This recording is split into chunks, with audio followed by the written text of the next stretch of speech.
Jhunjhunu police अधीक्षक राजेश सिंह ने चलाया झुंझुनू जिले में आपराधिक की धर पकड़ने के लिए विशेष अभियान। पुलिस ने 5 साल में झुंझुनू जिले में चालान खुदा अपराधियों की धर पकड़ शुरू कर दी है। इसके साथ ही पुलिस ने 71 टीमों का गठन करके 849 जगह पर दबिश दी, जहां पर 323 लोगों को पकड़ लिया गया है और 180 लोगों के खिलाफ कार्रवाई की गई है। सीमा पार एसपी ने हरियाणा पुलिस के साथ वार्ता कर अपराधों पर अंकुश लगाने के लिए ये योजना बनाई और काम करना शुरू कर दिया है।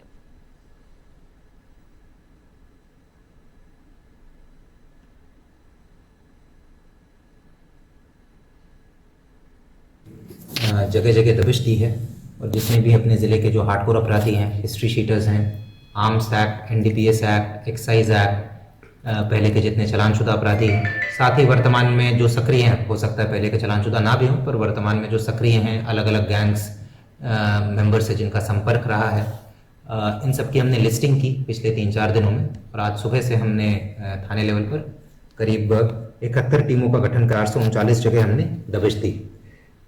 सुबह से लेकर अभी तक जो ये अभियान चला, इसमें हमने टोटल 323 लोगों को डिटेन किया है और इनमें से 180 लोगों के विरुद्ध हमने निरोधात्मक कार्रवाई की है, जिसमें 151 भी है, 110 सीआरपीसी में भी कार्रवाई की है।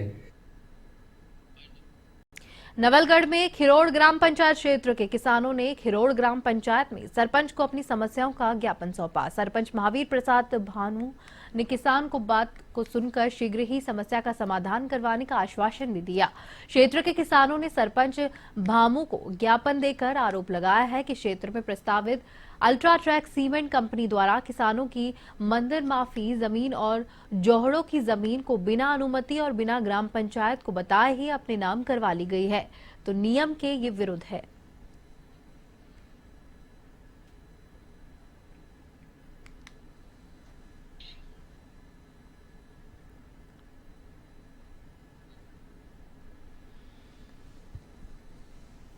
सवाल इनकी किसानों की कोई फैक्ट्री की शिकायतों की मांगे हैं। पहले भी हम उनको काफी अवगत करवा चुके हैं, आगे भी अवगत करवाएंगे। इनकी मांगे जायज है। जो भी मंदिर माफी की जमीन थी वो उन्होंने कंपनी ने जो ज्ञापन के अंदर दिया है कि कंपनी ने अपने नाम करवा ली।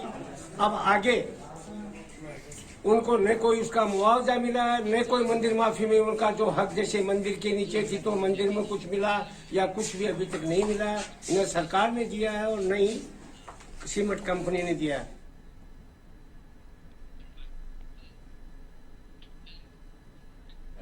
मेरी सीमेंट फैक्ट्री में मंदिर माफी की जमीन पर हमारा कब्जा है और हम कई सालों से खेती कर रहे हैं। तो वो सीमेंट फैक्ट्री अपने नाम कर ली है और हमें कोई मुआवजा भी नहीं दिया है। इसलिए इसके विरोध में हमने सरपंच जी को 4-5 बार ज्ञापन भी दे दिया है। सरपंच जी इनके प्रयास को हैं, जैसे गांव में 2-3 काम किए, जैसे हमारे वो पहाड़ी क्षेत्र है उनका पट्टा बनाने के लिए भी वो प्रयासित थे और लगभग काम पूरा दिया, वो भी आश्वासन दिया है। अपनी खेती में ही मन लगाकर वो कार्य करता है और उसके बाद में उसे ये मालूम होता है कि ये जमीन जिसमें मैं खेती कर रहा हूँ ये जमीन मेरी नहीं है, तो उसके साथ में बड़ा धोखा होता है। तो उसके लिए वो बड़ा प्रताड़ित है और भाग के वो आगे तक का जहां अपन बात करते हैं एसडीएम महोदय, कलेक्टर साहब या मुख्यमंत्री या उससे भी ऊपर जो बैठते हैं उनसे मिल नहीं सकता। किसान वो जानता ही नहीं रास्ता। किसान सिर्फ और सिर्फ अपनी ग्राम पंचायत का जो रास्ता है वो जानता है और वो अब दुखी होकर इस ग्राम पंचायत के पास आता है या ज्ञापन देता है, लेकिन उनकी आज तक 2-4-5 बार जो ज्ञापन दिए गए उनकी कोई सुनाई नहीं हुई। छबड़ा में महाशिवरात्रि का पावन पर्व बड़े ही हर्षोल्लास और धूमधाम से मनाया गया। इस अवसर पर हर वर्ष की तरह इस वर्ष भी नगरपालिका छबड़ा के तत्वावधान में नागेश्वर महादेव मंदिर में महाशिवरात्रि मेले का आगाज हो गया। नगरपालिका अध्यक्ष केसी जैन ने बताया कि यह मेला 12 मार्च तक चलेगा, जहां मेले में प्रथम दिन स्कूली बच्चों का सांस्कृतिक कार्यक्रम आयोजित किया गया। मेले का शुभारंभ पूजा अर्चना के साथ फीता काटकर किया गया। कार्यक्रम के मुख्य अतिथि भाजपा नेता हिम्मत सिंह सिंधवी और तरुणकांत सोमानी सीओ छबड़ा रहे। आज सूखे हुए पेड़ फल जाएंगे, प्रचंड बोल के झुंड, आज जंग की घड़ी की तुम बुहार दो, शान शान या की जान।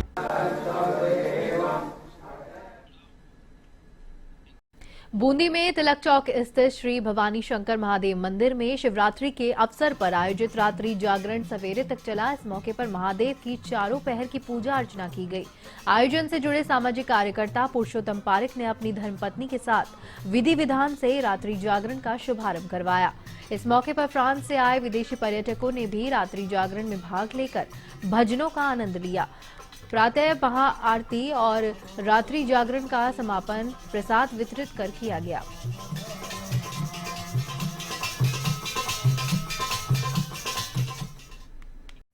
चोरों के हौसले पस्त करने और आमजन में पुलिस के प्रति विश्वास पैदा करने के उद्देश्य से दौसा में कोतवाली थाना पुलिस ने सरेराम मोबाइल चोरों का पैदल जुलूस निकाला।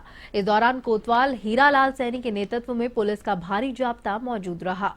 दरअसल फरवरी में लालसोट रोड स्थित सीएम टावर से चोरों ने करीब 40 लाख रुपए के मोबाइल पर हाथ साफ किया था, जिसमें कार्रवाई करते हुए पुलिस ने 2 मोबाइल चोर सहित 6 आरोपियों को गिरफ्तार किया था।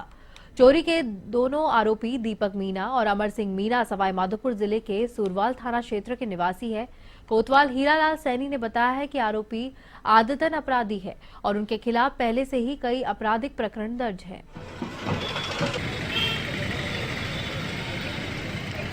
रमेश जी देख ले।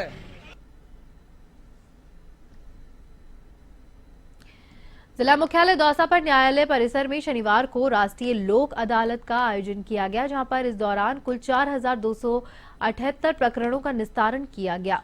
वहीं लंबित मामलों में 14 करोड़ 67 लाख 31,914 रुपए की राशि का सेटलमेंट हुआ। वहीं लोक अदालत में न्यायालय परिसर में एक बेहतरीन नजारा भी देखने को मिला, जहां पर लंबे समय से चल रहे तलाक के 2 मामलों में पारिवारिक न्यायालय के न्यायाधीश प्रेम कुमार शर्मा की समझाइश के बाद दोनों जोड़े फिर से एक हो गए। जस्टिस प्रेम कुमार ने बताया है कि दोनों जोड़े काफी समय से एक दूसरे से अलग रह रहे थे और तलाक के लिए कोर्ट में अर्जी लगा रहे थे, लेकिन जब उनसे समझाइश की गई तो वह फिर से एक साथ रहने के लिए राजी हो गए।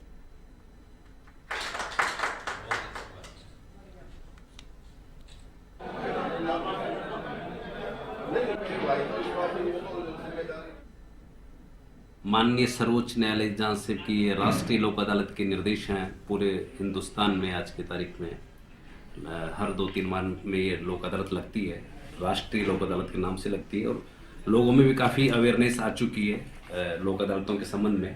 तो ये बताना जरूरी है कि जो मामले न्यायालयों में चल रहे हैं उनके संबंध में दोनों पक्षकार यदि संभावना बनती है राजीनामे की, समझाइश भी की जाती है, कोर्ट द्वारा भी समझाइश की जाती है और खासतौर से जिला विधिक सेवा प्राधिकरण द्वारा समझाइश की जाती है। और आज ये लोक अदालत है, इसमें खास तौर से जब यदि मैं हमारी कोर्ट की बात करें तो ये हमारी जो बेंच बनी है लोक अदालत की, उसमें पारिवारिक न्यायालय दौसा और एमएससीटी कोर्ट दौसा और SC/ST कोर्ट और रेवेन्यू केसेज के संबंध में ये लोक अदालत का आज का गठन है, खासतौर से इस बेंच का। और इसमें आज कुल मिलाकर अभी तक जो स्थिति चल रही है 12-1 बजे तक की, उसमें टोटल 123 केसेस फैमिली कोर्ट्स में रखे गए थे जिनको हमने चिन्हित किया था। हिंडौली के पेश के बावड़ी कस्बे के पुलिसकर्मियों ने व्यापारी के साथ अभद्रता का मामला सामने आया, जहां पे अभद्रता में मामले में ये मामला तूल पकड़ता जा रहा है। व्यापारी के साथ पुलिस की अभद्रता से ग्रामीण गुस्साए हुए हैं। बाजार बंद कर पुलिस चौकी के बाहर जमकर विरोध प्रदर्शन किया। आक्रोशित व्यवसायियों ने बाजार को अतिक्रमण मुक्त कराने की मांग की और इसको लेकर प्रदर्शन किया।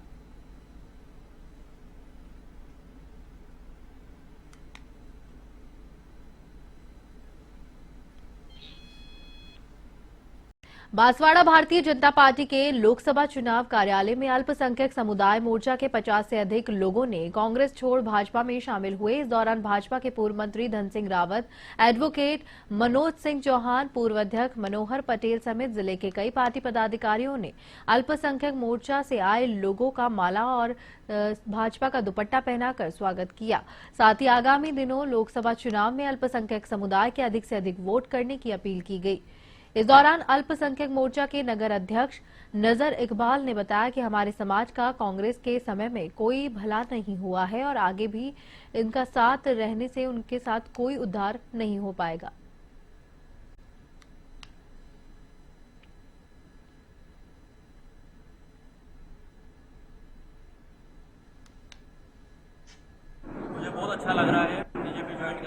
है। कांग्रेस को छोड़ना अब हमारी मजबूरी हो चुकी है, क्योंकि कोई काम हमारा बांसवाड़ा में 5 सालों में, पिछले 5 सालों में नहीं हुआ है। जैसे हम डंपिंग यार्ड के लिए लड़ रहे थे, लेकिन आज तक हमारा डंपिंग यार्ड तक नहीं हटा है और शुरू से हम मालवीय जी के साथ हैं। संस्कार विहीन शिक्षा बेकार है। संस्कार युक्त शिक्षा से बच्चों में अच्छे नागरिक बनने के गुण उत्पन्न होते हैं। सामाजिक न्याय अधिकारी मंत्री अविनाश गहलोत कस्बे के आदर्श विद्या मंदिर माध्यमिक विद्यालय के वार्षिक उत्सव और पुरस्कार वितरण कार्यक्रम में मुख्य अतिथि के रूप में बोल रहे थे। कार्यक्रम में विद्यालय के प्रधानाचार्य बलवीर सिंह और बाल मुकुंद शर्मा, पुरसाराम राका सहित बड़ी संख्या में अभिभावक गण मौजूद रहे। इस दौरान बच्चों ने एक से बढ़कर एक रंगारंग कार्यक्रमों की प्रस्तुतियां दी। श्रेष्ठ प्रदर्शन करने वाले छात्र छात्राओं, शिक्षकों और कार्मिकों को पुरस्कार देकर सम्मानित किया गया।